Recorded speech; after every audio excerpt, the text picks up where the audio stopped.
Assalamu alaikum wa rahmatullahi wa barakatuh. Welcome to Qadri Voice. Picture yourself in your mind's eye as having already achieved this goal. See yourself doing the things you will be doing when you have reached your goal.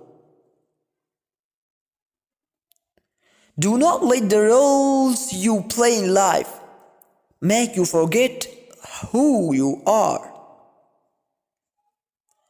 Expect the best, plan for the worst, and prepare for the surprise.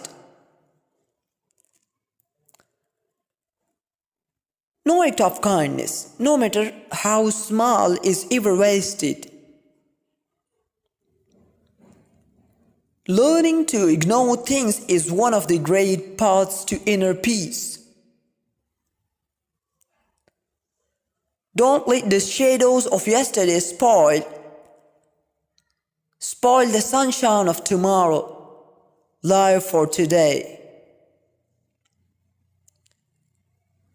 Stand up for what you believe in, even if that means standing alone.